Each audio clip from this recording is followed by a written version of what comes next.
lot of people think, oh, you're in your 30s, testosterone's probably still where it should be. Oftentimes it's not. You know, we have guys at Game Day Men's Health in their 20s that come in. What do I see when I look into a lion's eye?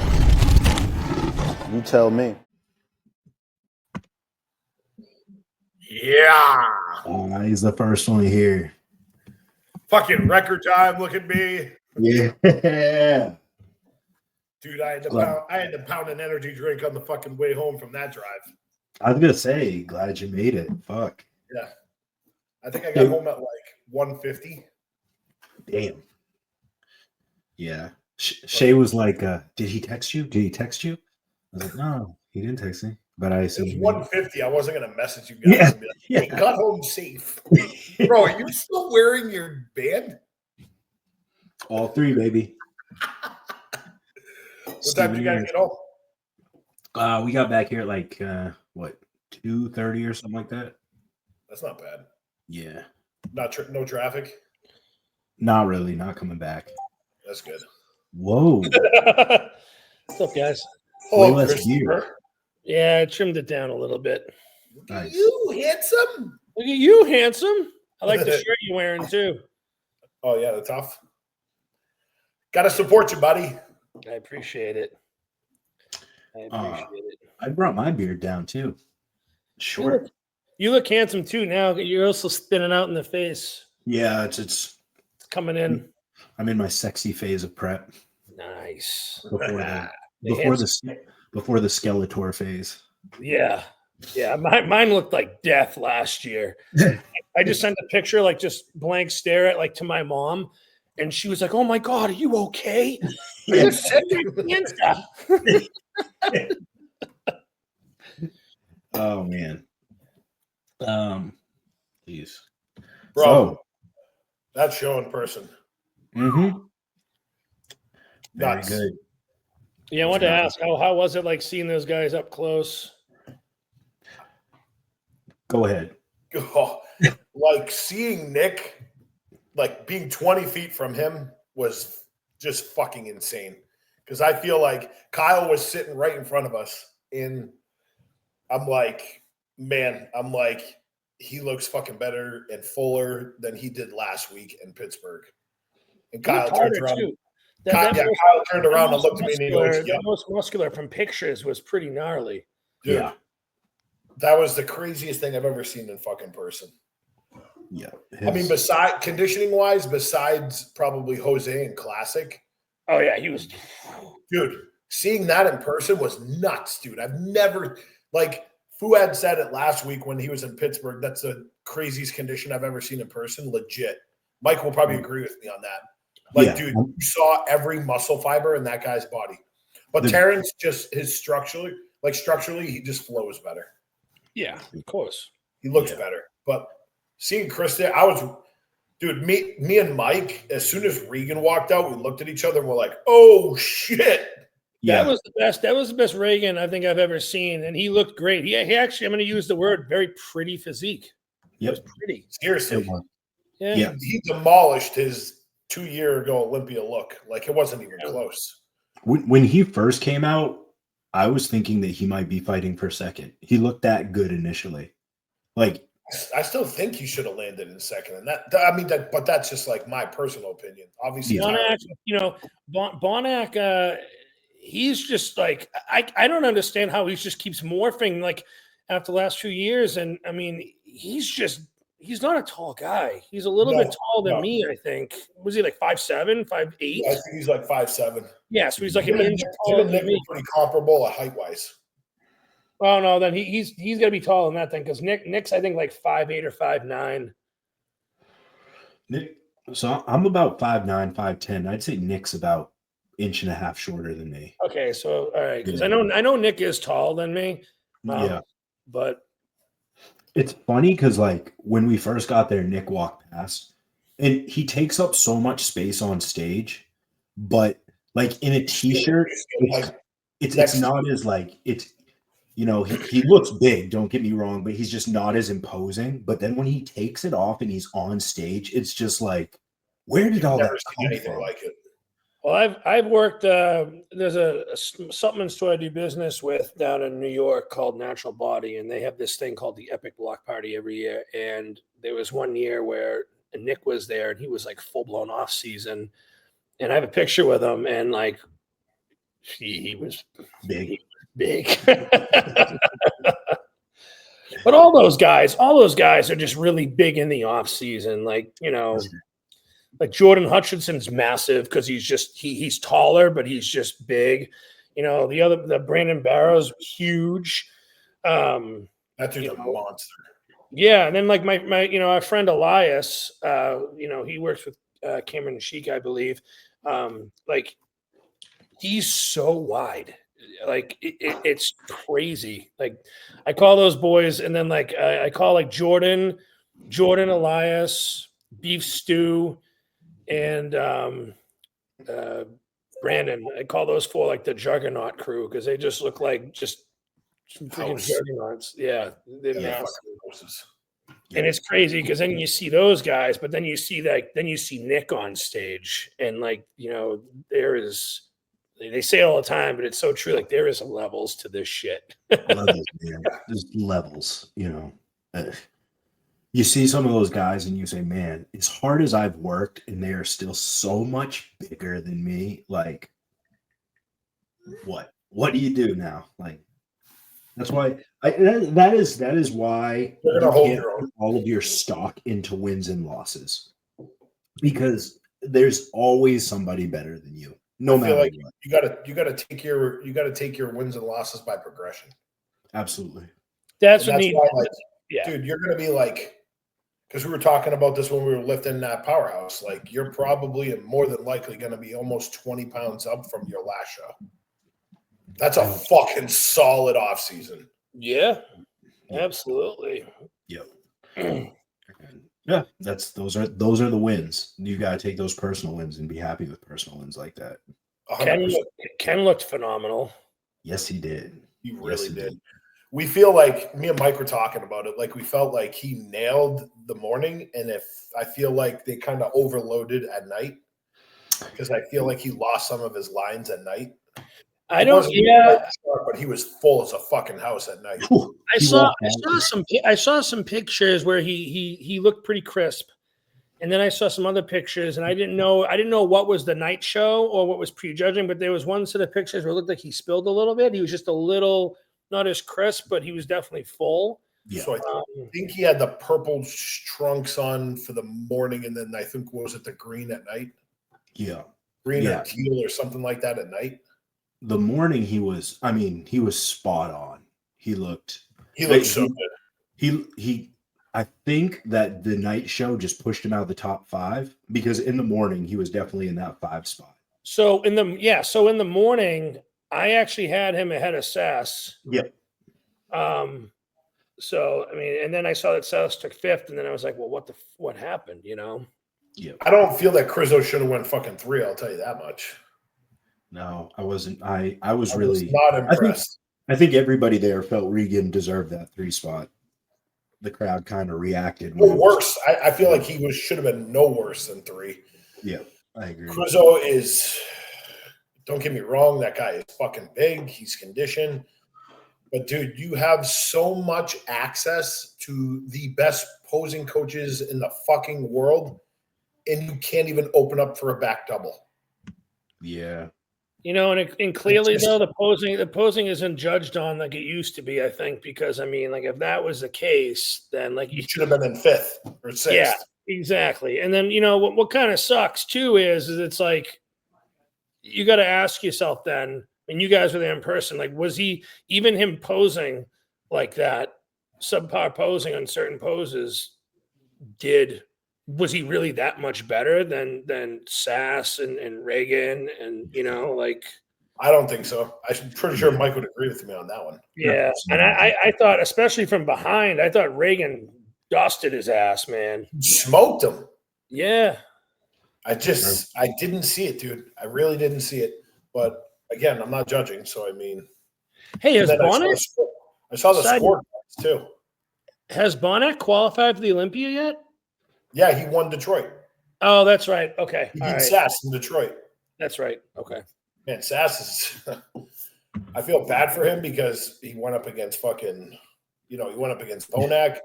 Then he went to the next show, and then he had Andrew jacked. He almost beat Andrew. And then he went to this show, and it's like you're going against Reagan, William Bonac, Crizzo, and Nick. Like, I actually want to see Sass in the Olympia. I think he's got a great physique, and I mean, like, it just sucks because it's like every show he's done, he's just gone up against like titans, Oh yeah. And then, but then you know what? Then it goes to show you, again, being their levels and shit, he's just not quite there yet. Yeah. Against those other guys. He's gonna have to find another show, and like hopefully nobody shows up.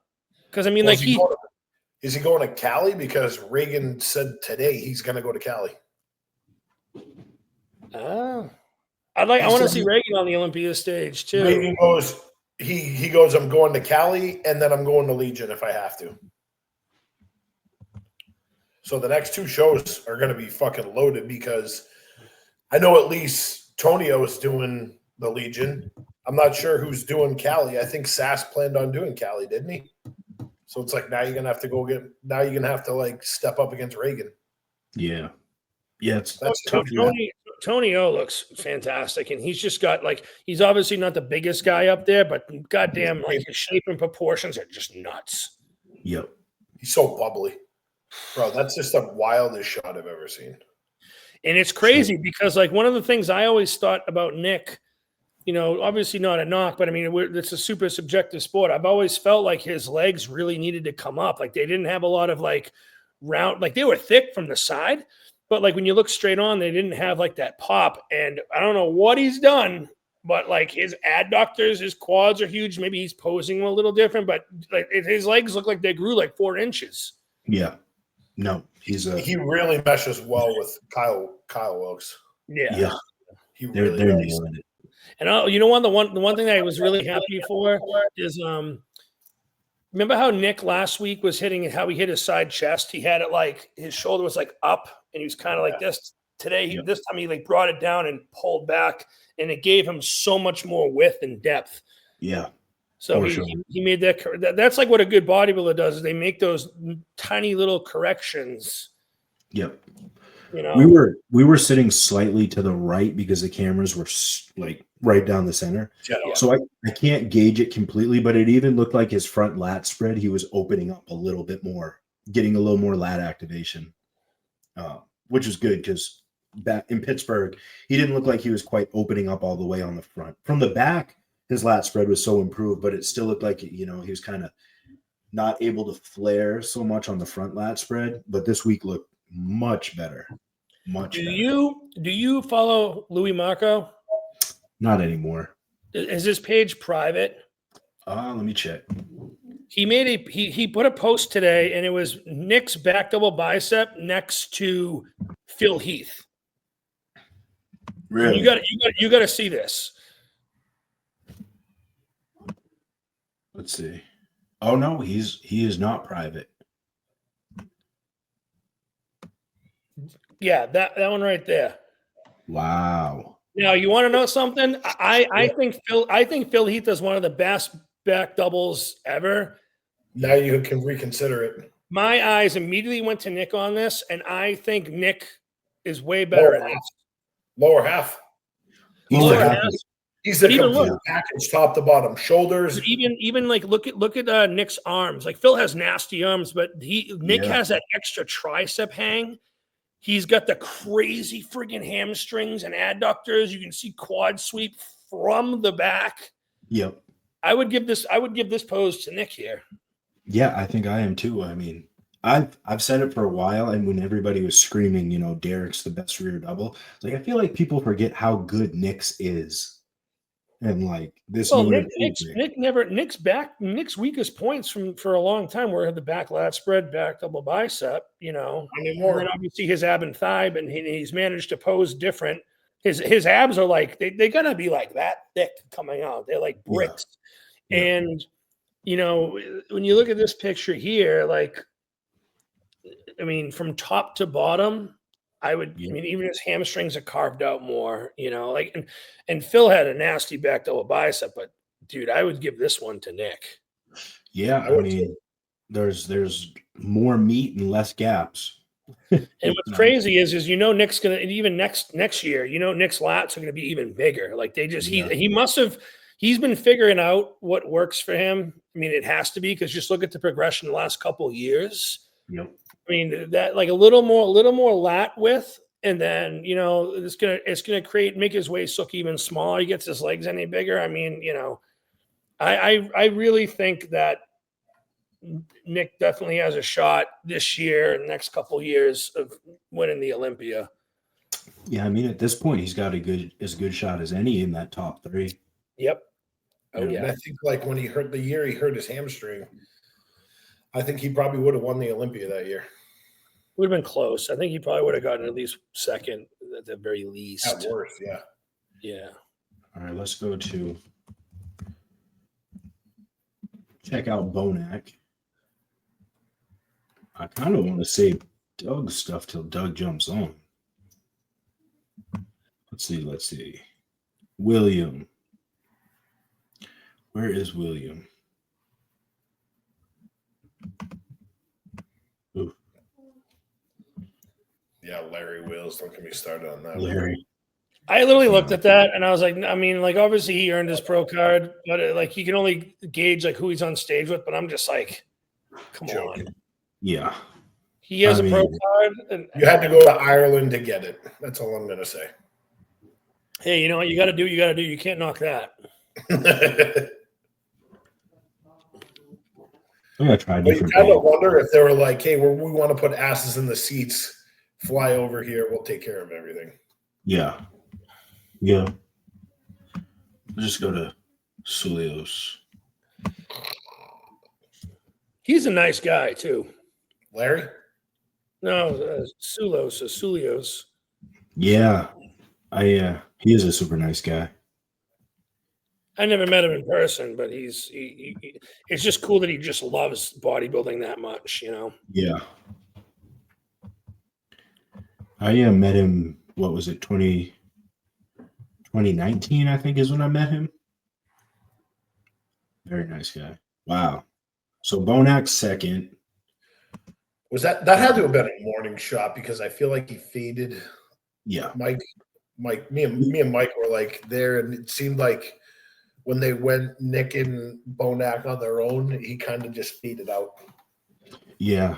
Yeah. And then Nick got harder, and it looked like William was starting to get soft from the glutes from behind. Sure. Did you get do you know what the points were for Nick and then Bonac? I think it was Nick went way perfect score, and then I think Bonac was 6 across the board, if I remember right. Oh wow! So what did he get? Like a 2? What did Nick get? Like a 2 or a 3? 3. 3. All right. So then that wasn't really close then. I'm gonna look right now. I think Borders posted it earlier. Yeah. But a great showing by William. But yeah, I don't think anybody felt it was closer. He was pushing Nick at all. All right. So Nick was a perfect score. 3 in the morning, 3 at night. William was 6 and 6. All right. Yeah. And then Crizzo was 10 and 9. He finished with 19. And Regan went 11 and 12. And he finished with 23. So yeah, so Reagan and Crizzo was a lot closer. 4 points between Reagan and Mike. And then it was 7 points between William and Crizzo. So it seemed like they had Bonac and Nick 1-2, and it didn't change prejudging final. Yeah. What I'll say about Crizzo is he is incredibly impressive. He has incredibly impressive body parts, and the conditioning is on point. But this is where it gets ugly.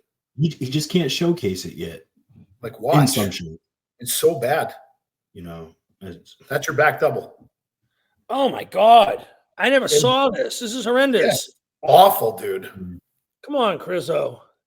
Like literally, like FaceTime me for 10 minutes. I will literally fix that for you. It's the easiest fix. He's pulling his arms back like this. All he needs to do is rotate his elbows, bring his wrist back, and just pull down. Yeah, it's bad.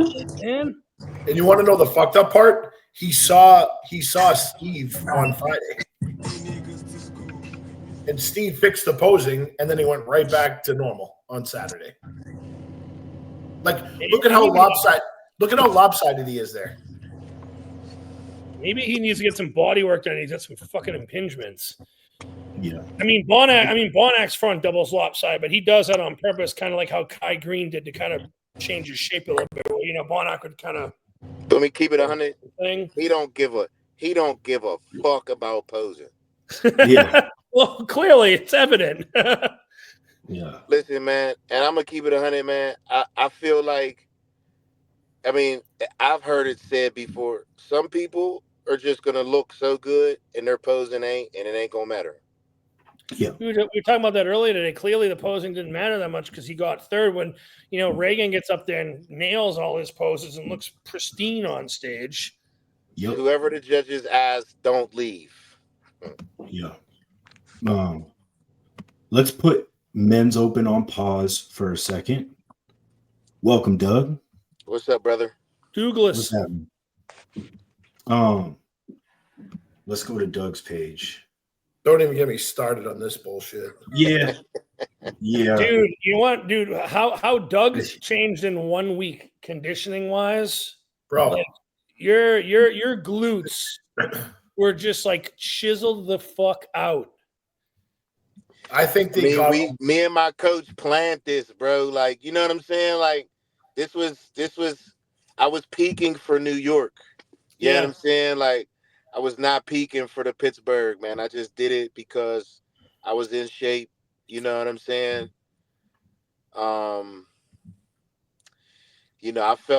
I felt I deserved a better placing. I'll say it. You got fucked. You know, what did you end up placing, Doug? 7th. Oh, yeah. Did you get any feedback? Did you get any feedback, like what you need to work on to get into that first call out? No, I mean, honestly, I think I just need to continue to try to thicken my back. You know what I'm saying? Grow my arms more, my legs keep growing, grow my hamstrings more. You know, I'm gonna take the approach of I feel like I just wasn't even looked at. I mean, when I look at comparisons, I was standing next to Angel, phenomenal bodybuilder. I will never down talk another bodybuilder. I just feel like I had lines, my V-taper. I feel like my posing, you know what I'm saying? Like, I mean, you know, the placing is what it is. You know, I know I made improvements from last year. You know, it sucks. You know, because I feel like I should at least got 5th. I'm gonna speak for Doug here because he's being nice about it. Not just us, but other people in the crowd were wondering why he didn't get the look that he did. No worse than 4th, in my opinion. Correct. And it was a head scratch because when you saw them in comparisons, when you saw them in the call-outs, his posing, his conditioning, the density, it was all better than, no offense, but guys that placed ahead of him. And it was this head scratch for us. Like, why isn't he getting the look? I also was confused about who won. Francisco. Yeah. Yes. Angel, it wasn't close.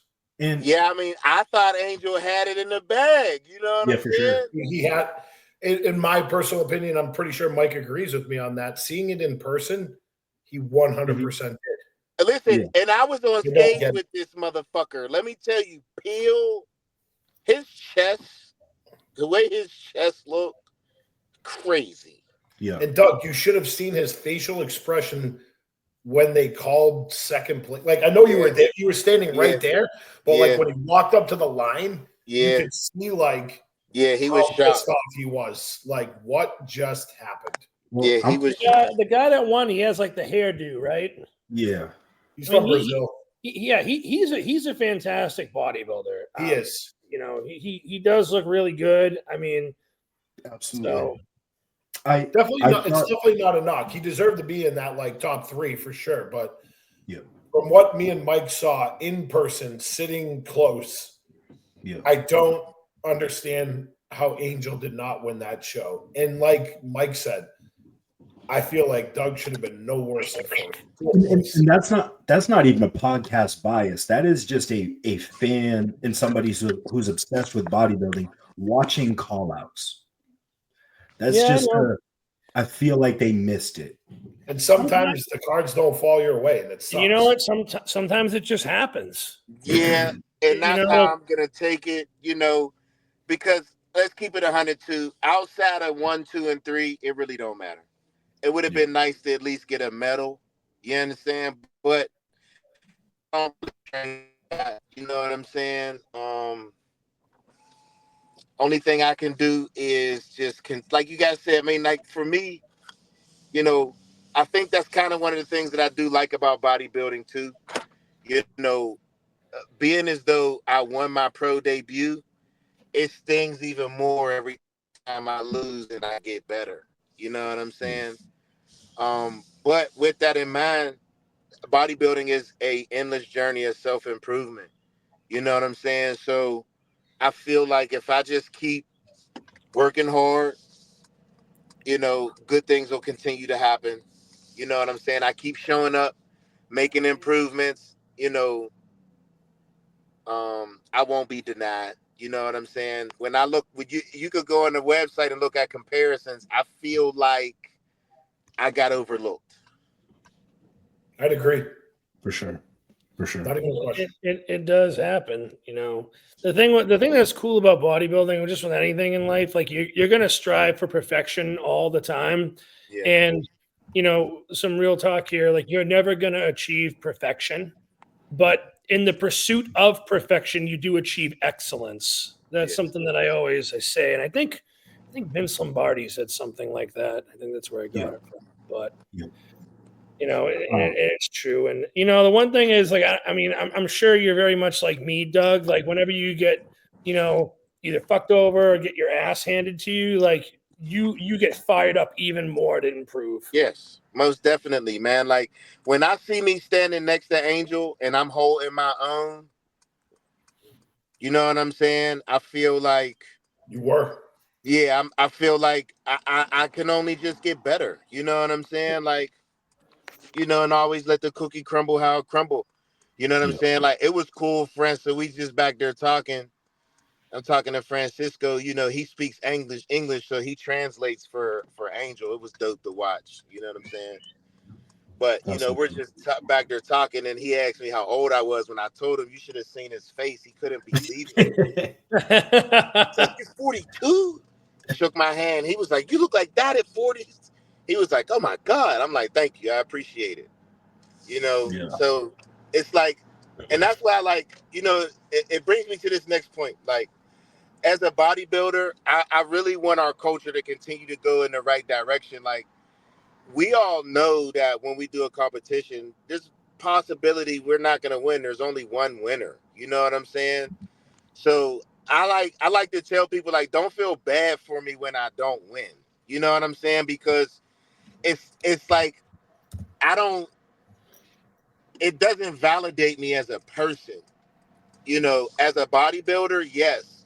You know, because I'm a competitor. If I lose at Uno, I'm fucking pissed. You know what I'm saying? Like, I don't give a fuck what it is that I'm playing. If I lose, I'm pissed. But I'm never discouraged. You know, and there's always room for improvement. You know what I'm saying? And that's the thing. It's a subjective sport. So I mean, like, you're gonna have people's opinions, and unfortunately, and that's the way people place you.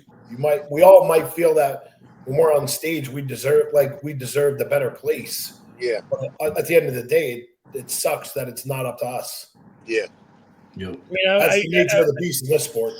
I mean, I feel you, Doug. I feel like, you know, I was kind of not looked at, you know, in nationals last year. And I'll be honest, I was discouraged for a few months, even coming into this year. And then finally I just snapped out of it. And I'm like, I'm just going to fucking keep busting my ass so that they just can't fucking deny you. Put me there. Yeah, they can't deny me. Period. You know? Period. Absolutely. I was also in the 212. I was very impressed with Cody Drobot. Yes. That was I actually had him Too. possibly winning the show for a while. Mm-hmm. He was Those super two, that was a stacked 212 class, man. Yes, it was. I mean, it was. It was. So the first time I seen Angel was at the 2022 Olympia. You know what I'm saying? That's the first time I got to meet him. Am I missing something here? I mean, like, look at Cody on the left and Angel to the right, and Cody was good. I don't. Yeah, Cody was good. Cody came late too. He literally came like right when we had already got glazed up. We in line. He came running through the curtain. I was like, oh shit. But they was gonna wait for him. They wasn't. Dude, that guy in the green trunks on all the way on the left with the mustache. Yeah. That guy in his back double is fucking filthy. Yeah, that's Cody. That's Cody. Yeah, dude, he looks nuts. Yeah, Cody. Yeah, Cody. He mentioned that they want him to do the Toronto. He's not sure if he's gonna do it. I know Courage is doing it. Oh, nice. He's the guy that won has just a crazy, like, he has a tiny waist compared to the rest. These pictures here. Which one? The one that split center on the left. He's the one that won, right? Oh yeah, Francisco. Yeah, Francisco. Yeah. I mean, he's just a crazy shape. I mean, look at those. He's a unit, bro. Like he's legit. You know what I'm saying? He won the Texas last year. I know. Yeah. You know, and he's a kid too. You know what I'm saying? I'd like to see some more quad sweeps, some more outer quad on him, and I think he'd be more dominating for sure. At least in that pose there. Congrats to him on the win. Absolutely. Very impressive. All right, men's shout outs to Regan. Let's look at Regan picture because he was the best Regan ever. Yeah, Regan looked good, man. I mean, look at that. Like that is just like that almost reminds me of like Milos's shape back in the day a little bit. Big, man. And pictures and videos don't do these guys no justice. I swear to God, bro. Like seeing him in person, seeing Ken in person, bro. Yeah. Yeah. Like, how tall is he though? He's like 5'11", 6 feet? Who, Regan? Yeah. Regan's tall. He's taller than me. 6'1". I mean, he's 6'1". Okay, so I mean, honestly, like he probably just needs a little more size. Which is crazy because he's big as fuck. I know. No, Chris is right though. I mean, like with his body stature, he looks like. I mean, if you ever put Reagan next I said it to Mike. I'm like, he needs more size in the quads. Yeah. I mean, you put Reagan next to, let's say, Samson and Andrew that are both tall. Like he's going to get dwarfed. Yeah. And those guys got a good shape too. It was more so when he came out on his own. I'm like, oh fuck. I looked right at Mike and I'm like, yo, that's fucking nasty. He looked. But that just shows you how. Listen, at this level, bro, it's hard to get one fucking win, bro. I know. Like, it is so hard, bro. So, like, them dudes that go to the Olympia every year, I got nothing but mad respect, dog. Like, that shit is damn near impossible. Yeah. It's like it's like in solo leveling, Mike, where you got like the S-class hunters, and like these guys are all like the S-class hunters, but then you got like Nick, Derek, Hadi, like those are like your national ranked hunters, which are just steps above. Like it's crazy. Exactly. Exactly. That's why it's like a lot of people will be like, why don't Bo not quit? Because he's still winning shows. Yeah. He's top. He's top Until three. he stops He's winning been top 3 and shows. top 4 in every single show. That's what I mean. Like, he's not going to stop now. Like, if he enters the show, he's in the top 5. I do think, Doug, I do think this might be his last year, though, because he seems to be going on a run with all these shows. He does. But it's like the longer I stay around, I'm noticing that they give a lot of bodybuilders their flowers like towards the end. Mm-hmm. You know what I'm saying? Like David Henry's one too. He still competes in the 212. He show up, he's in the top 5. He's not getting called in the top 5. That was like that year when like Kevin Levrone came back. He got that special invite to Olympia, and wasn't he in the top 10? Wasn't he? Didn't he get like 6th or 7th or something? Like, yeah. Man, imagine you've been competing for so long, and then Kevin Levrone comes out of retirement for one show and fucking pieces of head. Yeah, man. How about this for a rookie debut?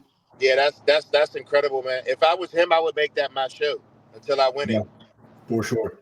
Agreed. If I was him, I would say this is gonna be my show until I win this bitch. Have any of you guys talked to Ken? Is he doing another show? He's doing Legion as well. He's doing Legion against Tony. Yeah, the Legion's gonna be nice. There's quite a few people doing the Legion. I think if Ken can just come in a little bit harder, little more crisp, I think he's gonna have a much. How much did he weigh? I do not know. I mean, because he is so much bigger than when he turned pro. That's for damn sure. Like he's a different that's a different Ken right there. Like 25 pounds up from that. Yeah, I was gonna say, if I had to guess, he's either high 240s or low 250s. Yeah, I wonder how much he weighs. That V taper's nuts. Let's get him back on. For sure. Yeah, very impressive showing. He has great stage presence too. He does. All the videos and stuff I saw. Yeah. You know, a lot of guys, I feel like their first couple times out are a little timid or a little quick into their posing, and I mean, he poses like a vet. Super confident, super controlled. My only critique on his back shots here is that I think he should put his legs a tiny bit closer together, because if you see where his up where in his asshole is, like the adductors, like there is a little bit of a gap. Yeah. You know, so he should just be training fucking adductors like crazy. Yeah, I was about to say he still can add to that inner thigh. Yep. Depth. You and Mike talked about that. We said adductors and probably a little more thickness in his back, and then if you go back to his back, look at his V taper. Go back to his back double. I feel like his elbows are a little low. If he brings them up just slightly, maybe like a half an inch. I would also like to say, like, his arms are big, but he's got really, like, if you look at his he's got really long ass arms. Yeah, I would like to see some more tricep hang. So when he hits that front double, it actually has a little more shape and depth to it. See, yeah, right here, I think his elbows are a little too low. Yes or no? Yeah, I could see that. I think I don't know. Like, right, that second part of it, I think they're a little too low. Like, you want to make sure, like, if you draw a line, you want your triceps to be like parallel. Like, if there's a straight line drawn, parallel with the ground. Yeah. But it also looked like he was pulling like back more, as opposed to like getting that shoulder rotation, because that right there will change the dynamic. Because if you're looking at it, if it's at an angle like this, you're going to miss some size. But if it's turned like this, it takes up a lot more space because you're looking straight on. Yeah, but it's just And I'm obviously that there's no disrespect. Hell, No. I mean, it's way better. No. I'm just like, people understand whoever's watching right now, like, we're critiquing like fucking top 20 bodybuilders in the world. Like, exactly. This is nitpicking. Nitpicking, exactly. It really is. And I've been to a lot of pro shows. I've been to a lot of amateur shows and stuff. Like Ashley and I always have little bets and stuff, but we're both pretty good at nailing who's the clear winner, like every show for the most part, because we just know what to look for. Yep. I should probably be a judge at some point. Maybe if I don't compete anymore, I'll judge. Yeah, I've been thinking about getting into judge. I would do that. I'll hit up Justin Randall and be like, "Hey, how do I become a judge?" Yeah, I seen him at the show. Doug, how did you feel the show was ran? The show was ran smooth. Yeah. Yeah, it was ran real smooth, man. I would do it again. You know what I'm saying? That's a show I would definitely do again. I didn't stay at the host hotel. The host hotel looked nice, and it's really it's close by the city. I stayed a little bit. I stayed in the Airbnb about 20. Was this the one that's at Teaneck? Yeah, yep. Yeah, that hotel has a legit full gym in there. Yeah, they have junior nationals there, or is it? No, they have Universe there. They have Universe there. I think Atlantic States is there, and I also think Eastern is there as well. Yeah. It's a good venue. Yeah, it's a nice venue. And there's no bad seats in there if you're a spectator. Plus, they got a really nice bar if you want to have a few drinks there at all, and nice. There was one year I was there at Universe, and Jose comes running, he grabs me, he's like, "You in prep right now?" I'm like, "No." He's like, "All right, let's go drink at the bar." So we went to the bar. We were drinking these 15% alcohol IPAs with Jerry, who recently passed away, from the owner of Montanari Brothers. And then it was great. And then we were making fun of John De La Rosa's hairy stomach. Yeah, it was a fun show. Universe is a good show. Yeah. So, Doug, the next is it Japan? Yeah, Masters? Manhood Olympia. Yeah, I think 13 weeks. Okay. So, what are you guys? Is there any rebounding at all, or I'm a rebound health phase. Yep. Keep my body fat low, and come in even more conditioned for that. Hell yeah. And you want to know something that's crazy, Doug? You have so much size that you could easily get conditioned more, and you'll look that much harder and bigger on stage because you've got so much dense muscle. Yeah. That'd be the hard part, is trying to fucking lose weight. That's why I can't do classic, because at my height I'd have to get under 192. There's no. That's not happening. Hell no. What'd you weigh in for this one? 209. Oh yeah. I mean, absolutely. I was 220 the week before. Yeah, I know. That's nuts. Crazy. Did you guys crush? Was it a lot of cardio in the week between, or was it just more pulling water and manipulation? Yeah, pulling water, manipulation. Yeah. Didn't really increase my cardio at all. I just did a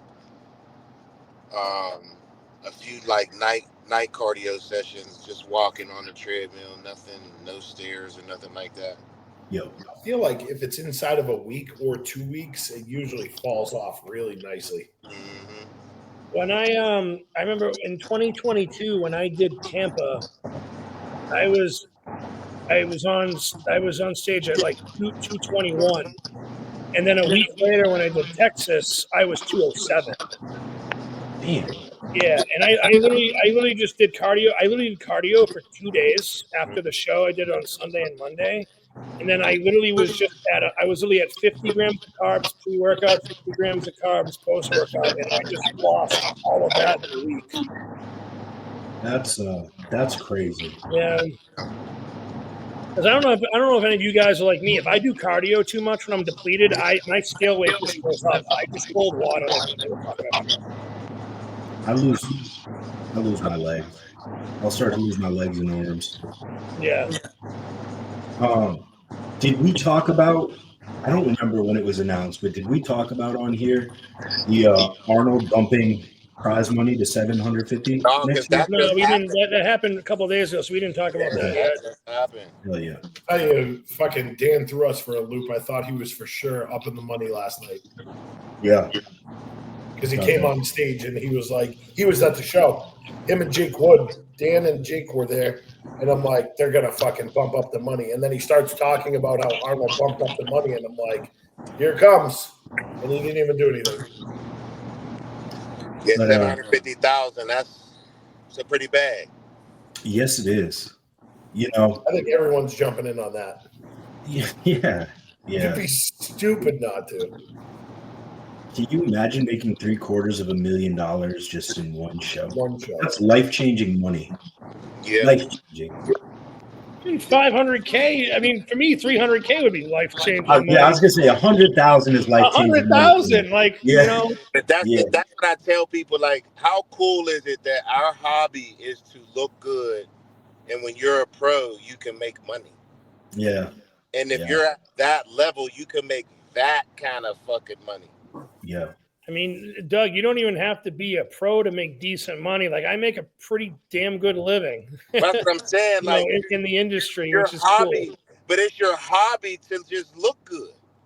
Yeah. You know what I'm saying? So like when people be like sorry for me for losing, I'm like, nah, man, I ain't lose, man. I still look good as fuck. Yep. You know what I'm saying? Like I'm still out here. You know what I'm saying? I woke up this morning, God willing, I'm gonna go to bed tonight. You know, would I be more happier if I won? You fucking right. But shit, life ain't over. That's right. That's right. And you know, got Tokyo to win. I think sometimes I forget, like I'm sure competitors forget too, that like when you win, that's all we care about is winning. How sweet is a win when all of a sudden then you remember, oh, there's 30K on top of this win or something like that. Like I'm telling you what, everybody's eating good that night. Yeah, absolutely. Mike had that conversation last night. He's like, yo, I'm fucking taking everyone out if I win. Everybody. Get what you wanted. Get what you wanted, Cheesecake Factory. Get what you got. If it's Cheesecake Factory, I'm going with the chicken costaletta. I get that pretty much every fucking time I go. Man, Cheesecake Factory menu is too damn big for me. They got too much shit. Yeah. I don't know what to fucking get when I go there. I want a little bit of every goddamn thing. Yeah, I seen your story. You had like you end up having anxiety because it's like fucking 25 pages. You had like read the damn menu. A brisket sandwich and some chicken. Me? Yeah, I went to this burger spot called Slaps or some shit like that. It was a nice little spot. Yeah, I got me a burger, some chicken strips, some French fries, and some mac and cheese. Yeah. And that was it. I had a couple of donuts. There was this glazed donut place. That was it. There's a lot of good food. There's a lot of good food around that area. Yeah. I didn't do too much, man. I hate whenever I've put myself in a food coma too many times. For sure. I can't do that shit. I think we've all been there at one point when you're a young competitor. Yeah, fucking passed out on the ground. There was one time I was hugging the toilet. Yeah, oh yeah. There was one time I don't know what to fucking do. Yeah. I want to say I think it was New England's one year. Maybe it was the Cutler Classic. I don't know what show it was, but I went to like the Pizzeria Regina place afterwards, and I ate like an order of garlic bread. I ordered a whole pie, and I think I got 2 pieces in, and then I drank like a 20-ounce like Shipyard Pumpkinhead Ale. I literally. That was me. That was me. Like 10 minutes later, I passed out in the seat. And just... Yeah, I got to be careful with the cheese after shows. For some reason, it's like it gives me heartburn or some shit. Yeah. Do any of you notice after a show, sweet things taste way more sweet and salty taste way more salty?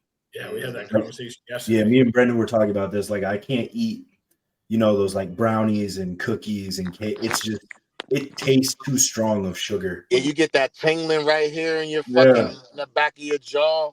See, I'm the exact opposite. Like I could eat donuts and candy and chocolate like for like the day after the show, but the next day I don't want nothing to do with it. It doesn't taste too sweet to me. It just tastes really good. But then later on, I'm just like, nope. Yeah. Nope. Yeah. Tastes like diabetes at that point. Well, you got lucky. You got lucky on that one. That's definitely a genetic gift right there because, dude, I've seen so many people derail after a show. Yeah. And you just threw everything out the window. Yeah. Your reverse is toast. That's important. Listen, you don't even want to know because, like, after nationals, I was so fucking pissed and upset. I ate my feelings. You don't even want to know how much food I ate that day. I'm not even joking, probably close to 15,000 calories. And then I woke up a pound lighter, which was the craziest thing. Yeah. Metabolism ripping. Yeah, because you're sitting on the toilet and bleeding out of your asshole at that point. I was fine. It's a point that I try and get across to new competitors, and I know they don't always take it, but if you can nail a reverse and a rebound and not fuck off and be an asshole, it is so damn beneficial. It's the best growth you're ever going to get. Yes. It really is.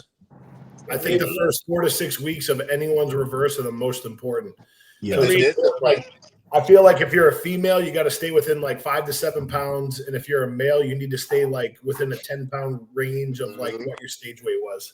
And if you can do that for the first 4 to 6 weeks, your off season you're gonna fucking murder it.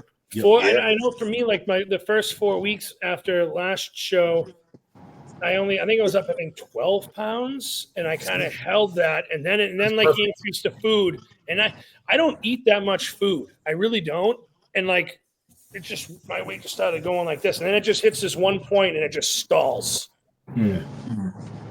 That's fine. I mean, like 12 pounds in 4 weeks. That's fucking great. That's where you want to be. I don't think you want to be any higher than probably like that 12-pound range because then you feel like There's some people that gain 20 pounds the first week. You be like, damn, bro. I've done it. I did it my first NPC show. I gained like 25 in like 4 days. You're like, I'm fucking swole, baby. Let's go. Oh, man, I couldn't put socks and shoes on. I had the worst edema in my feet. It was horrible. In 2013, I did 2 shows back to back, and I ate like an asshole, not knowing any better.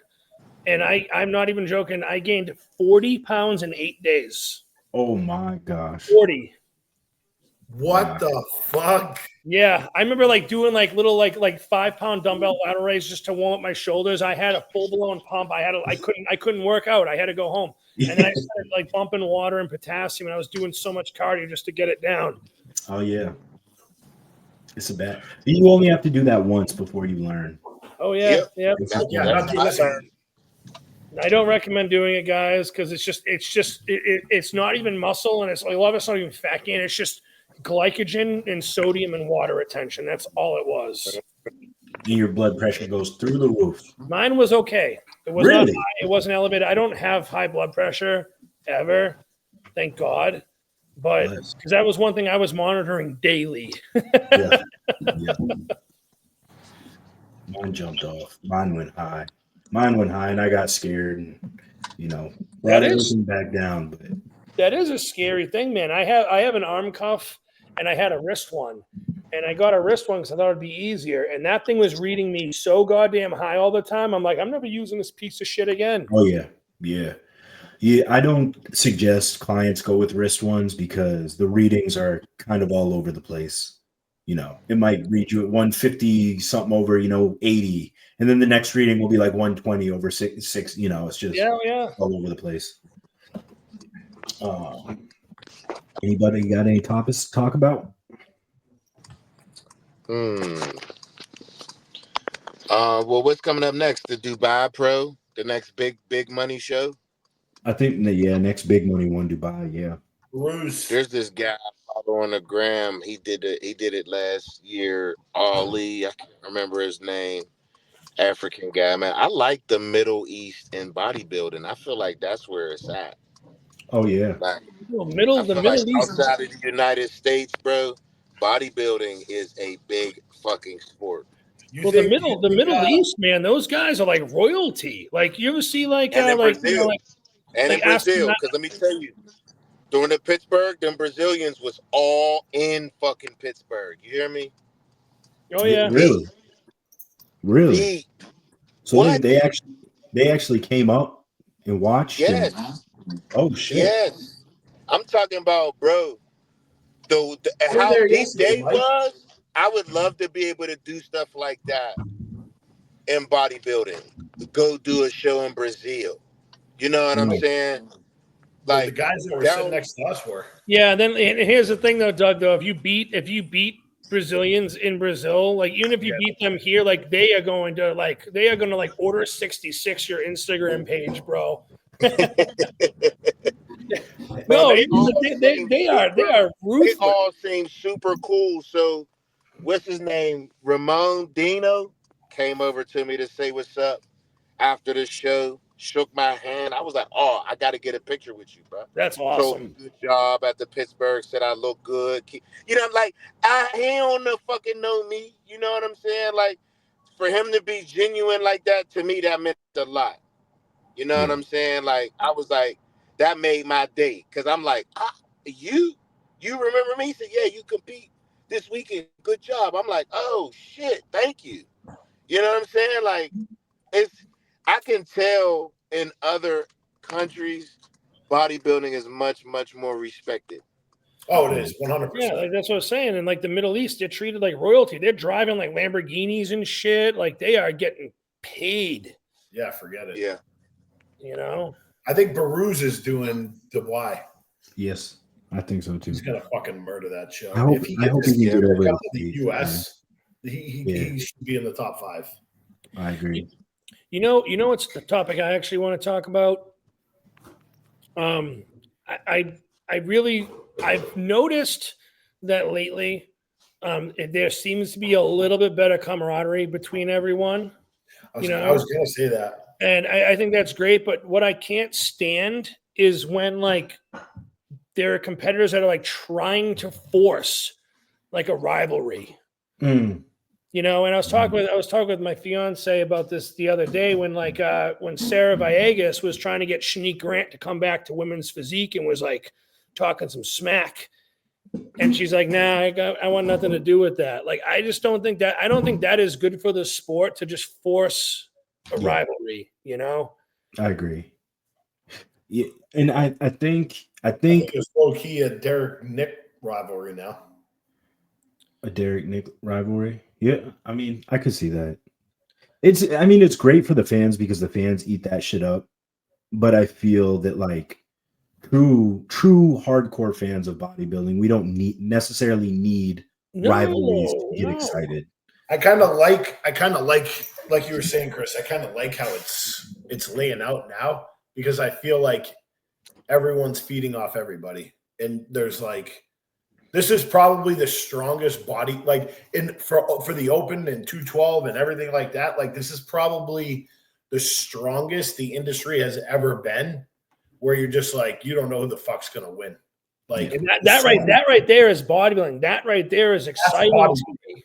Exactly. That's what makes you excited because the 4 of us are sitting here right now and we have absolutely no fucking idea who's going to win the Olympia this year.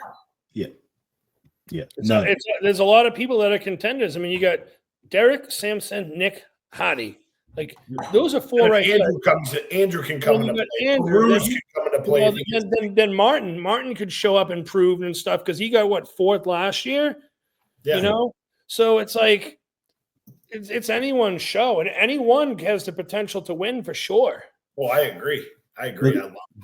This era of bodybuilding is so exciting because let's be real. When Phil was winning, everybody knew Phil was going to win. When Ronnie was winning, everyone knew Ronnie was going to win. Exactly. I will say probably the only division on the men's side that's a slam dunk door closed is probably the 212. Yeah. Yeah. No one's touching Keon. No. But men's physique, open, classic, it's all up for grabs this year. Not one person is person is favorited. Yeah, There's nobody's probably touching at least Keon. 3 to 4 in every division that can make a run for the Mr. Olympia in all those divisions. Yeah, nobody's touching Keon.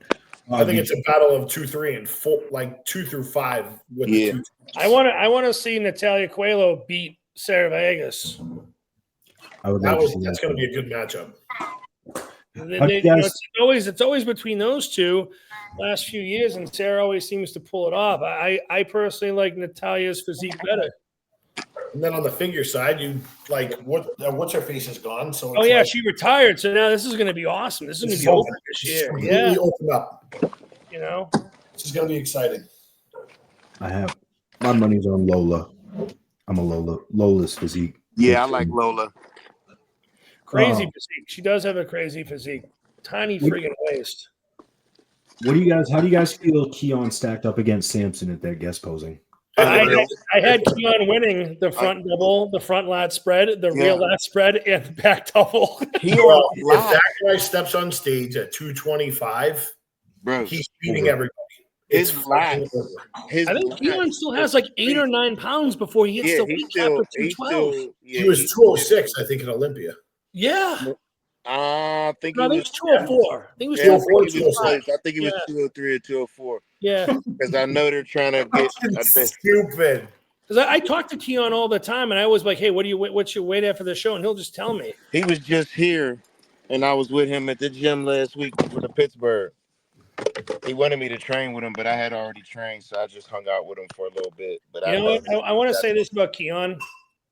When I was in prep the last 2 or 3 years, even when Keon was in prep for like the Olympia, he would message me every couple of days just to check in on me, see how I was doing, and like obviously you didn't have to do that.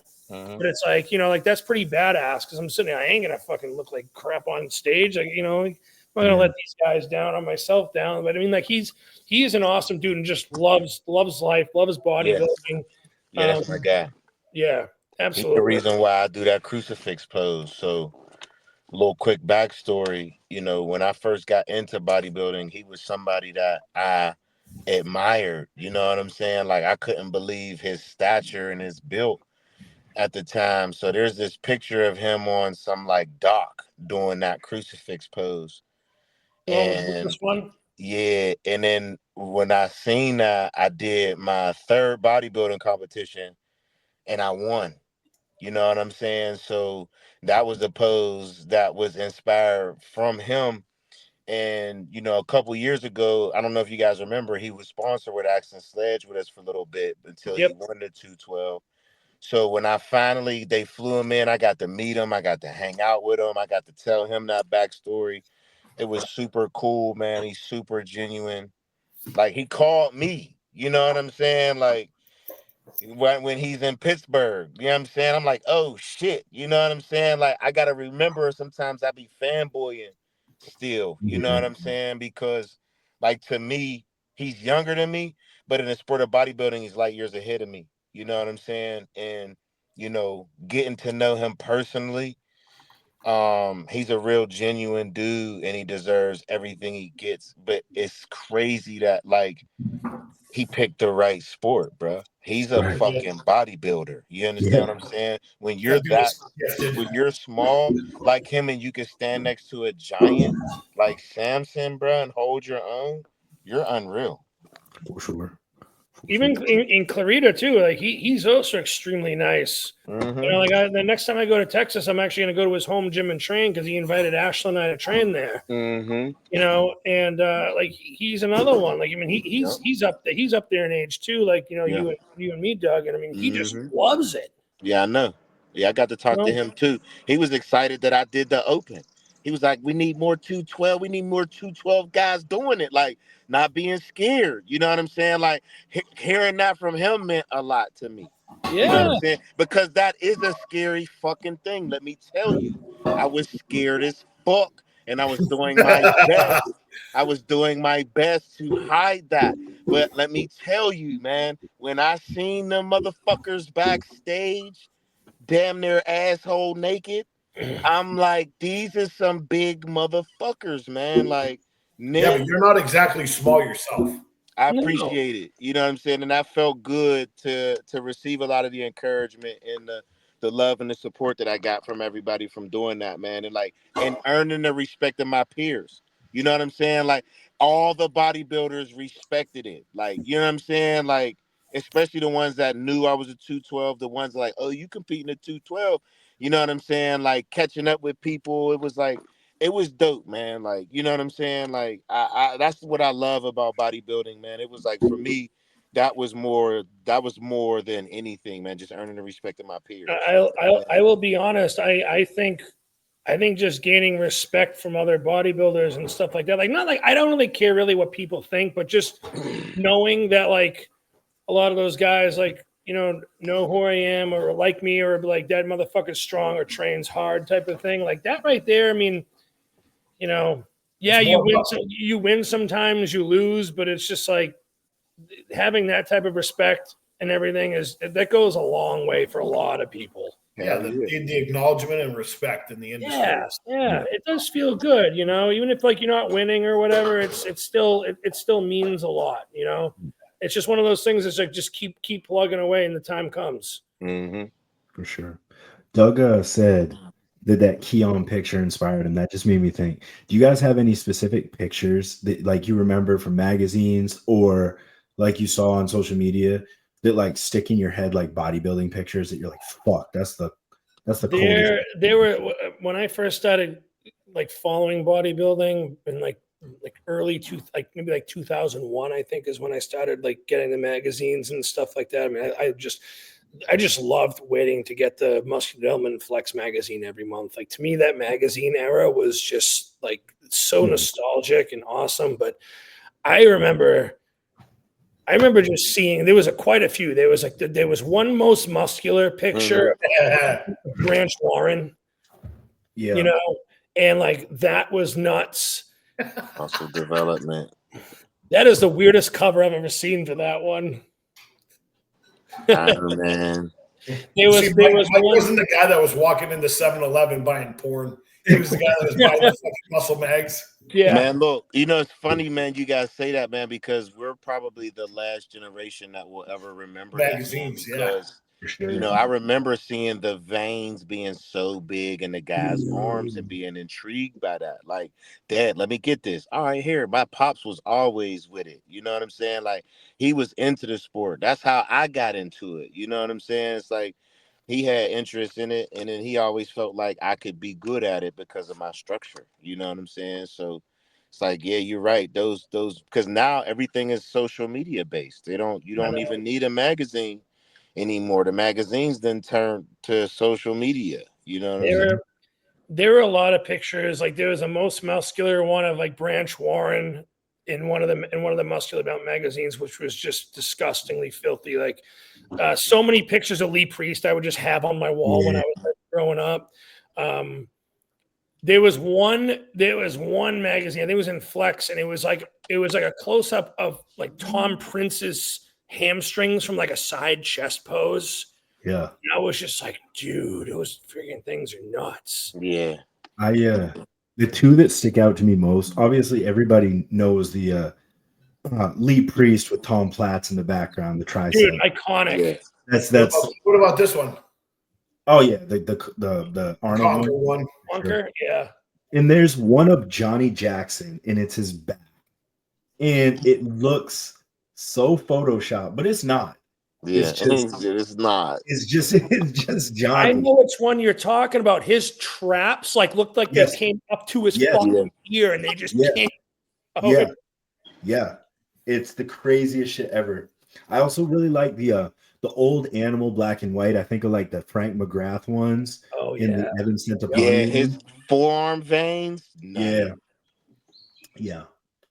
I miss those type of shots because we get cool shots on social media now, but it's not like the same. Like those were works of art shots. You know what I mean? That like had to make a color quad stomp. Yeah. Yeah, like Per Burnell, he was a fantastic photographer. There was another guy, I can't forget his name. I think he passed away. he was an iconic photographer as well, and he had like some of like the craziest shots. There was one, it was like Eric Frankhauser's calves. Yeah. Yes. And that was a black and white one, and I was just like, what the fuck Yeah. is that? Yeah, that's like, bro, that's like looking at Nick Walker's arms backstage, bro. Let me tell you, cuz I don't know how he fits in anything. I don't know how he fits in anything, bro. That's the funny part, dude. Like, a ball of muscle, bro. He walked right past me and Mike, and I'm like, you kind of have that like moment where you're like, wow, I kind of expected bigger. He's short. And then you see him on stage, and you're like, what the fuck is that? Because he looks fat when he has his shirt on. He looks like a fat kid. He looks fat. Then he takes his shirt off. You're like, what the fuck? Clip it. Yeah. There's a snippet of Dorian Yates basically saying that. Like, I just seen it on social media earlier today. He was like, I wasn't training this for people to say, oh, he's got a nice physique. He said, I was training for a motherfucker to say, what the fuck is that? Yeah. Yeah, seriously. Made in a lab. What the fuck is that? Yeah. That is the response Nick gets from the crowd every time he hits a most muscular. You're just like, what the fuck? Bro, it was like when Marcus Rule used to pose on stage and hit that crab, and everyone would just yell "Rule." It sounds like like that guy had a freak factor too. Yeah, man, he was massively. He looked like he didn't have a neck. It was just head and shoulders. Yeah, and his shoulders were like a fucking basketball. That's the thing with those tall guys, man. That's like you say, like Regan, unfortunately, just has to put on more size. You know what I'm saying? Because you're right. When you stand next to a Samson, you know, those taller guys that have the mass with their frame, you're just going to look small. And you're not even small. And that's the crazy thing. You know, Reagan's still fairly young. So, like, he's still got plenty of fucking time. Mm-hmm. He's like, I think he's Nick's age. Or isn't he like 30, 31? 30 or 31, yeah. Mm-hmm. He's still young. Crazy. That's crazy. I would love to be 31 right now. Yeah, I'm saying I should have started earlier, bro. Man. Yeah, I couldn't have did this in my 20s, though. I swear to God, there's no way I'd have been able to do this in my 20s. I would not. I competed in like my mid-20s, and it wasn't until I got in my 30s is when I really started like getting it down. Yeah. You know, that's why people like Luke are so impressive, because that level of like we were all disciplined. We all have discipline and things, but that level of like fuck everything else in life, like it's bodybuilding when you're what's Luke 24, 25, like I think he's like 25, that. 26. That's I thought I was committed. I wasn't committed like Luke is committed when I was 25. Mm-hmm. No, it's not the same. I was still natty at 25. So you know, he's got the work ethic too, man. That kid's gonna be something. Yes. Yeah. You were crazy. When you turned pro at 23? Yeah, your first national show, you win fucking overall at USA as you turn pro 23 years old. Ashlyn turned pro at 23? Yeah. Oh shit. Yeah. Yeah, she did figure and competed natural for a little bit, and then you did one women's physique show enhanced, right? You won. And then you were who told you to do nationals? Patrick Moore. We actually pulled Ashlyn aside and was like, you should do nationals. She did USA's, a 2-day show, wins the overall. And so she's Miss USA back in 2018. Is that what it was? Yeah. And then she turned pro. Wow. Yeah. That's crazy how it be like that for some people. You know what I'm saying? Yep. Bodybuilding is one of them sports. It's like, and Ashlyn, like, she was fucking peeled. Like, conditioning's her thing. Like, just disgust. I remember prepping with her, and like, I was pretty lean for my shows, but I wasn't like what I looked like the last couple of years. And I remember just looking next to her, and I'm like, "You make me look fucking." She's eating 3 times the amount of food that I was. Like every night, she's getting a 1,500 calorie cheat meal. I'm looking at my meals that have no carbs in. I'm like, "Fuck me." Isn't it nasty too when a woman can get like gnarly ass conditioning? Yeah. Oh, Like- I mean, when she would look like that, like I was going 6 to midnight very quickly. Very. I just heard her laugh. That was good.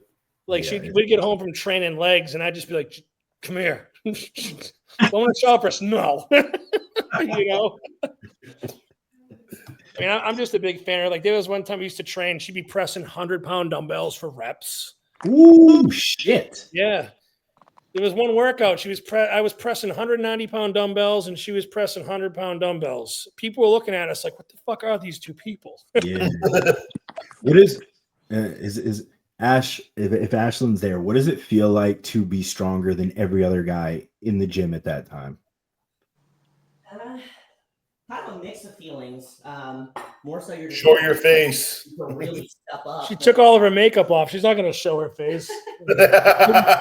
Yeah, no, like mostly it was interesting because I was looking at regular guys like, you should be pressing more than me. Like, why are you not?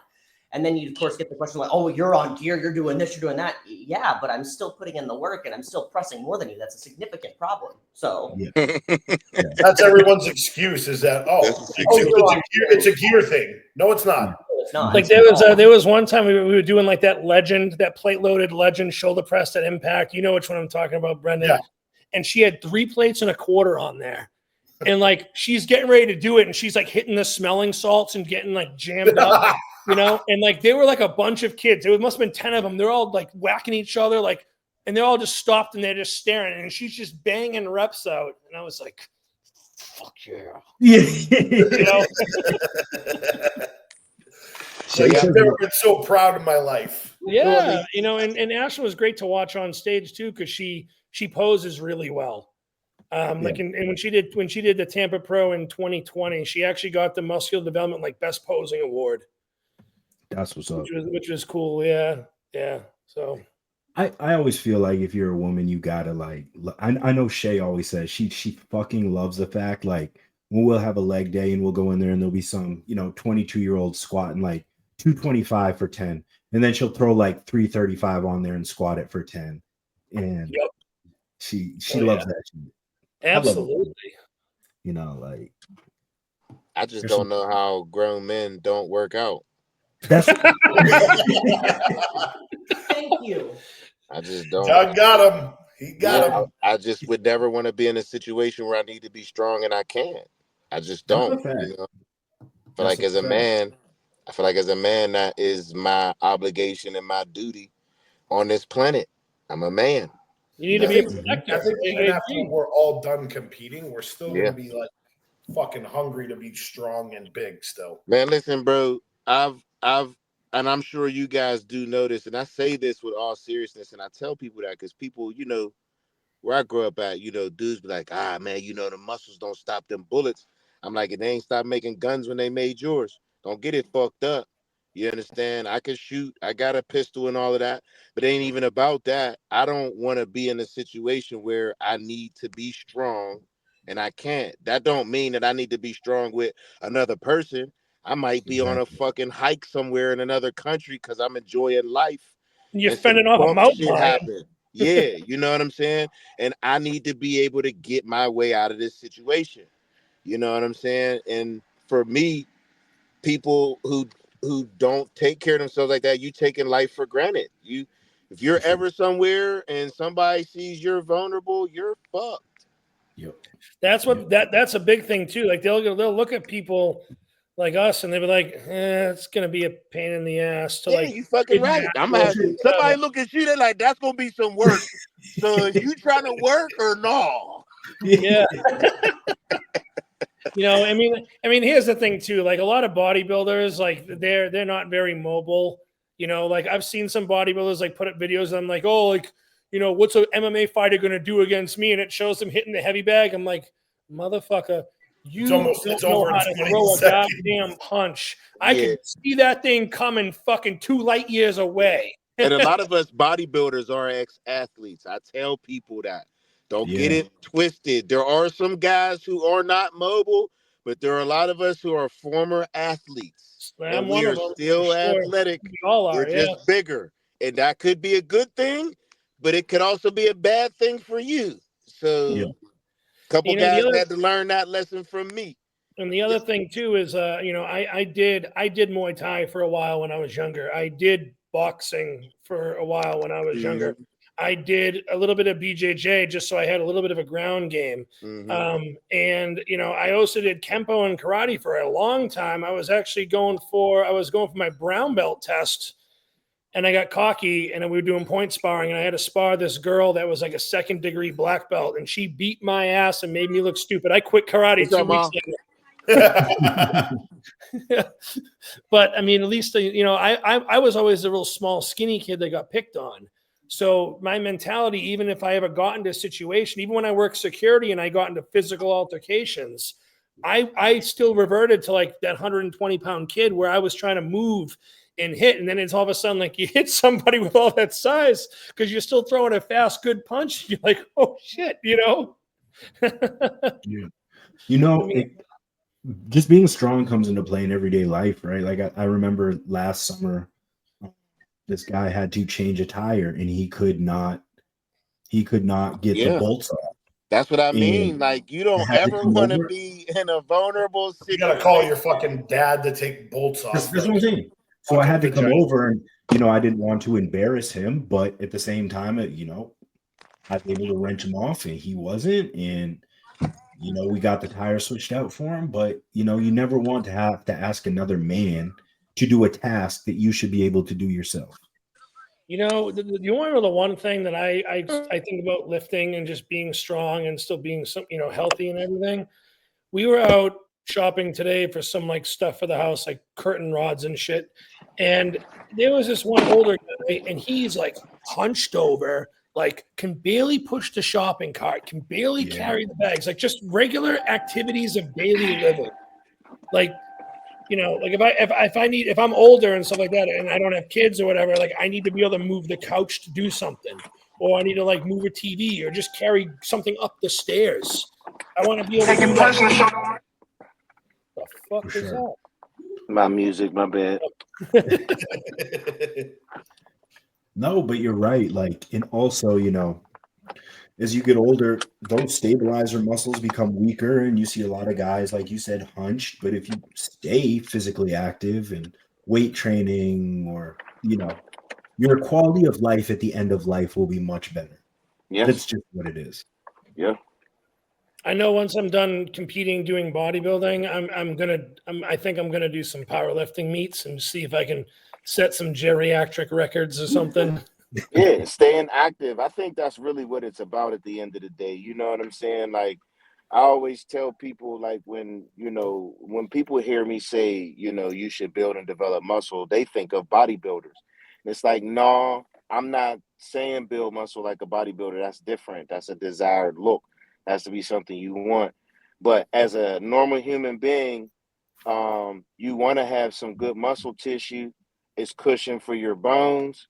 The older you get, the more you're just able to move around better. You know what I'm saying? There's 2 types of older people: the ones who can move and the ones who can't. I know guys that's in their early 40s and they walk around like they're handicapped. Yeah. My grandfather, before he passed away at 94 years old, like he still lifted a little bit of weights. He still went for walks. He was still mobile. He still There's could a guy do in my gym, 91 years old, be in there getting it. I love it. You know what I'm saying? Because he don't even look his age. When he told me his age, I was like, what the fuck? You're 91? There was a guy the first gym that I used to train at back when I was like 17, I also managed that gym for a while. And there was this one guy, and I forget his name, but he actually survived D-Day. Shit. Yeah, like the storming of Normandy. Like he was in that and survived it. And he was in his 90s. He still came in and lifted weights, did ab circuits. And like you would have thought this guy was in his 70s. That's crazy. You know? Yeah. Good for him. Very you know, honestly, probably after going through an event like that, of course, you do everything you can when you get back stateside. Exactly. You know, like my grandfather served in the Korean War. You know, like he did Olympic lifting. He actually won a bunch of medals doing Olympic lifting growing up. And you know, like that was some cool stuff. Hey, get me that picture on the fridge really quick. I'll show them. Mike, we definitely had this conversation yesterday because Chris, we were watching Fury with Brad Pitt. Yep. Like, dude, if people got drafted today, can you imagine?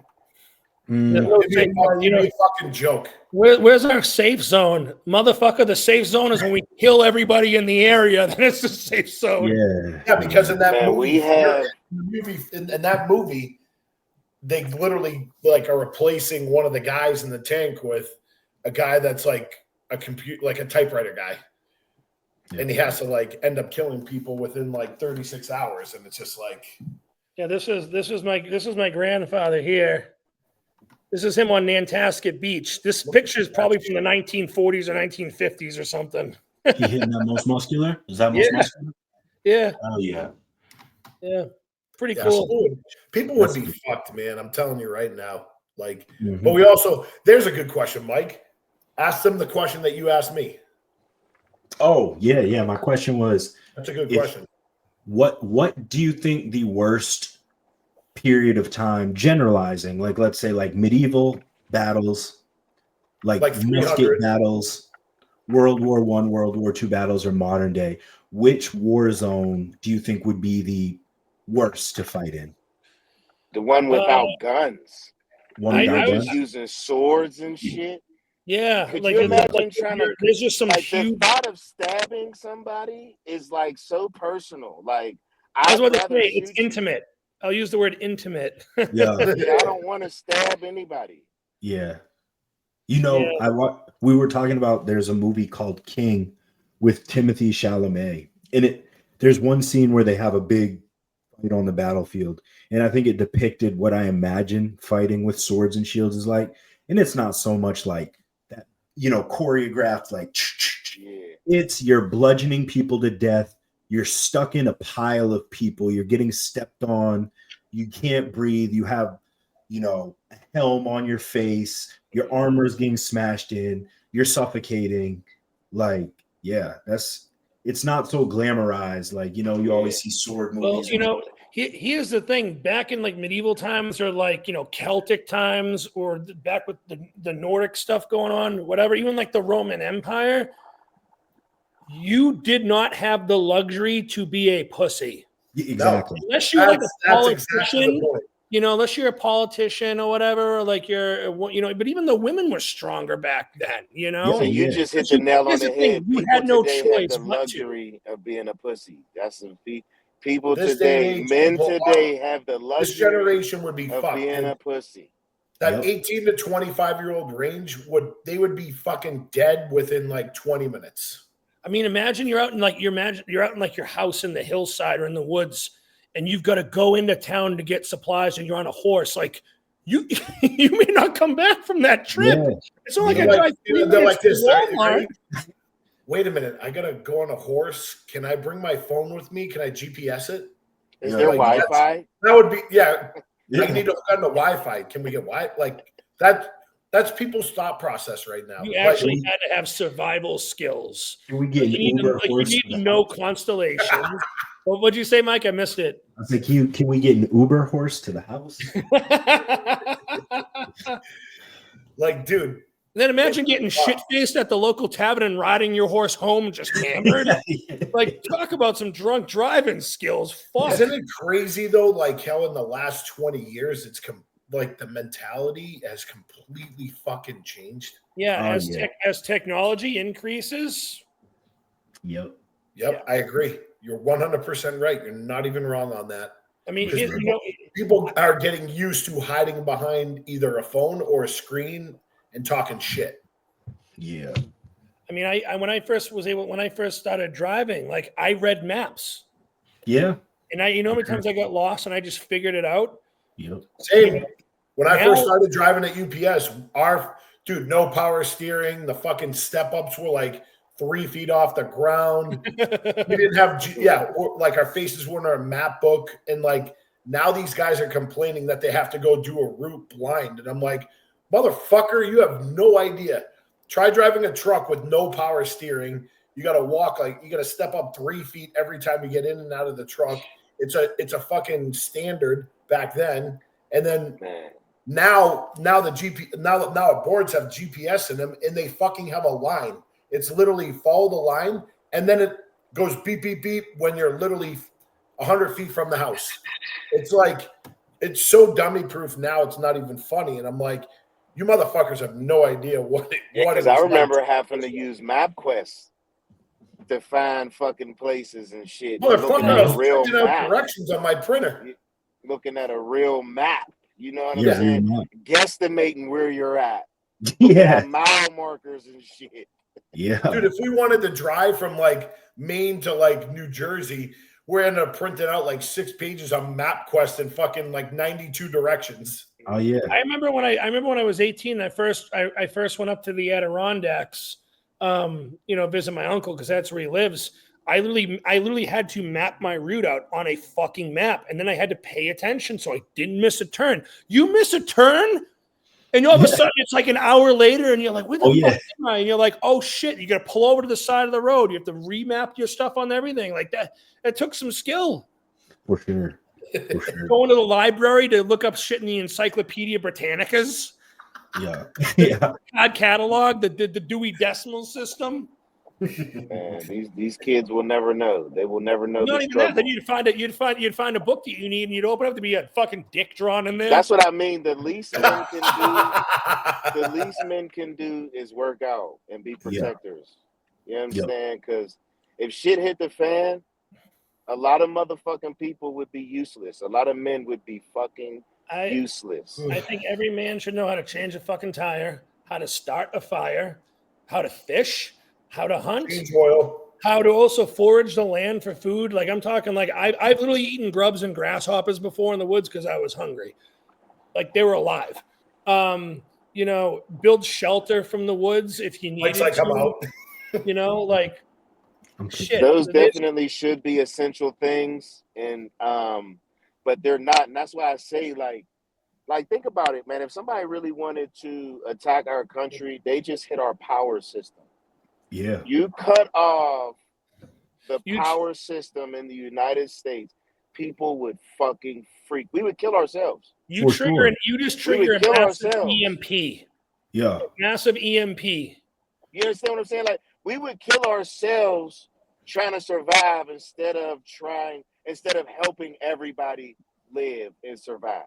Yeah, everyone works together, but not this day and age. How many of you got lost in the woods as a kid and you had a moment of sheer panic and you're like, oh my God, where am I? Yeah. Yep. Yeah. All the time. Yeah. You know another reason, like this is not just like being manly, but this is something that I say to men all the time.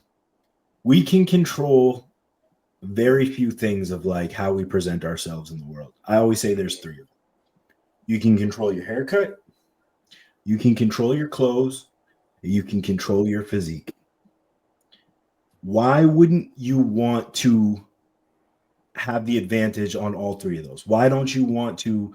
Now, I'm not saying you have to be the best dressed guy in the room all the time, but look presentable. Look presentable with what you're wearing, with your face. It's a fucking power. Be proud of your physique.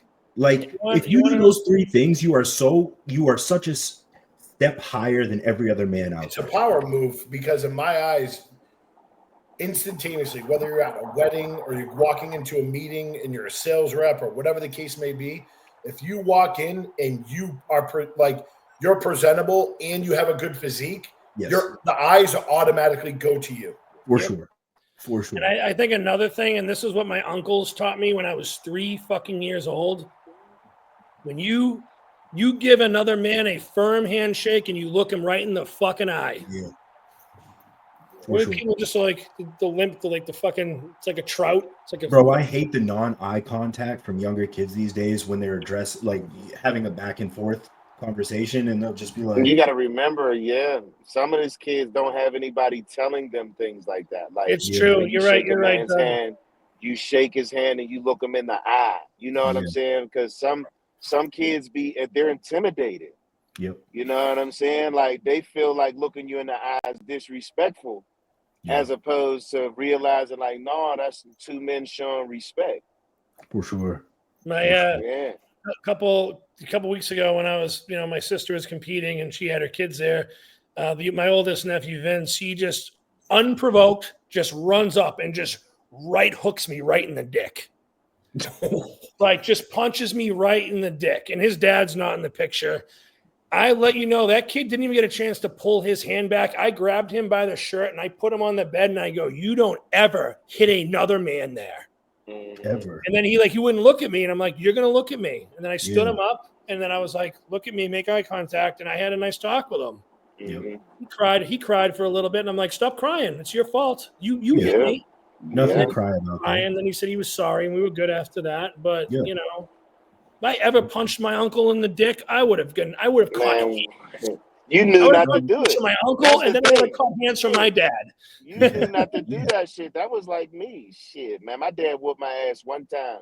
Never wanted it again. He grabbed me by my ankle and hung me upside down because I ran, and then I couldn't run no more. I was like, "Oh yeah, that's it. I don't ever want to whooping again. That's the last time I'm getting an ass whooping."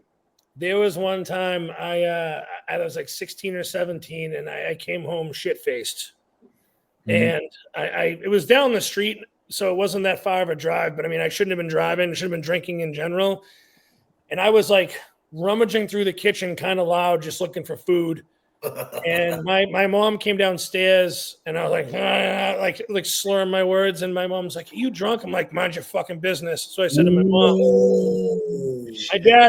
I just hear my dad, "Get up, motherfucker," and he's down the stairs. And I was in the mood right there. And I'm like, "Oh, here comes the big man." I did that to my dad. My dad took like 2 quick steps, and he has this look on his face where it's like almost his lips pucker and his eyes are just like laser beams. And all of a sudden his hand just went like this into my face, and I just got fucking slammed into the wall. It was like when Brawley just fucking smashes Vegeta's face into the wall. Like, I got slammed in that. And then all of a sudden on the recoil, his forearm was right into my neck. And he just comes in real close and just breathes, "You ever put your hands on me again, I'm gonna rip your fucking head off." Wasn't even yelling, it was just calm. I sobered up like that. And then he just goes, "Go to bed, we'll talk in the morning." I woke up and I was scared shitless to go downstairs. It's crazy how parents put that fear of God and respect in you like that. Yeah, manners. It teaches respect. When you understand the importance of having a dad, you know what I'm saying? Because for me, I've had my shortcomings and trials and tribulations, but I attribute a lot of my foundation to that. You know what I'm saying? Like, I remember I wasn't scared of my mom, but my dad, man, there was times I begged my mom not to tell my dad shit. Oh, I did too. You know what I'm saying? Like, please don't tell Dad. You could be, you know what I'm saying? Like, Dad cannot know this. I was a hard ass, and then the moment she threatened to tell my dad, I turned into like the biggest bitch. Please don't tell him. No, don't do it. I'll vacuum. I'll clean. I'll do whatever you want. Both of them scared me. I just like, if I fucked up or did something, the disapproval in my mom's voice was enough for me to be like, fuck. Yeah, ain't that crazy? Because if my dad ever said, "I'm disappointed in you," it hurt worse than him hitting me. Absolutely. Like, to hear that I disappointed you, like, I was crushed. Yeah. I had my it was funny. I on my mom's side, I've got 3 uncles: Bill, Bob, and Butch. That's my 3 uncles. They all did powerlifting, all PhDs in physical therapy, and they were all around me very much as a young kid. And I would fuck up. My mom told them, and I'd get visits or phone calls from all my uncles. I'm very disappointed in you, Christopher. And I'm just like, oh my God. You know, like, fuck. Nobody, you know, like that meant a lot to me. Like what my family thought of me, that was one thing I put a lot of stock in. Yeah. You know, other people want whatever, say whatever they want. I don't care. But my family like that, oof. They were all men, you know. Tough pill to swallow. Mm-hmm. Yeah. Last thing you want is you're like the firstborn and like the first kid in the whole family, which is me. And then you hear like you're disappointed, and you're like, that right there, just that hurt. That hurt. Yeah, it does. You know. Well, gentlemen. Yeah. Luke never made it time. It's about that time. Luke didn't make it, shocker. Yeah. I'll be a little late. I'm like, I had to make sure I hop on and give y'all my recap of the New York. You know what I'm saying? Yes. Dude, me and Mike low-key wanted to make a fucking poster for you that said, "Let's go, Doug." You know what I'm saying? Yeah. No, I appreciate it. You know what I'm saying? I'm going to get the next one. I know you will. Fucking Tokyo, here you come, baby. Absolutely. Right. You already got tickets? You already have tickets and stuff booked? Yeah. Mm-hmm. Hell yeah. Yeah. Next weekend I won't be on. I'm going up to the Adirondacks at a cabin that one of our friends has. I'm going to do a lot of fishing, but there's no cell phone reception there. There is no Wi-Fi. The only form of communication is one landline. Oh, that's cool. That's cool. Enjoy your time. Little unplug. Yeah. Enjoy your time. Yeah, that's I got to go take care of the new puppy. We got a new puppy today. So. Oh, so really? What'd you get? Yeah, so he's a rescue. He's from Texas. All right, time out. You got to go get it now. I go get him. I'll be right back. We're not getting off until we see this. Bring him here. Bring him here. I want to see the puppy. I think they said it was like a shepherd, not a German shepherd, but it was a shepherd mix, I think. Yeah. So you're gonna want to look at this puppy then, because I saw it on the story. Oh, you saw that? You saw it already? Yeah, Mike put one up on the story. I didn't see it. Ashlyn loves German shepherds in various forms. We're gonna get German shepherds are smart ass dogs. Oh, there he is. Oh my God. That's a big boy. Hey, buddy. Oh my God, so excited. He is a big dogs boy. Dogs are amazing. His name's Deuce. Deuce. Yeah. And what shepherd do you think? Anatolian shepherd mix. Oh wow. Yeah. He's so sweet and so lovable already. How old? He's so well behaved. We think he's about 14 weeks. Yeah. Okay. Wow. Look at him right on your shoulder, dude. Oh, what kind of diet you gonna feed him? He's so cute. So yeah, that's what I'm doing tonight. Yeah. What kind of diet y'all feeding them? Y'all gonna feed them raw or kibble? Honestly, we haven't looked too much into it right now. He's just having like puppy, like we got like Purina. We have like a dog, Purina Pro. We have a friend that like trained dogs for a living. That was what he recommended. So we're gonna stick with that for a little bit. But I wouldn't mind doing like a raw diet. I've heard really good things about it. I feed my dog all raw.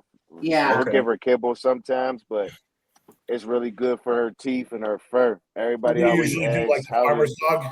No, I just buy regular chicken. I buy chicken and beef, steak, fruit, oats, rice, all the same shit I so eat. Goddamn cute. When my cat was like really young, do you want to know what he loved to eat?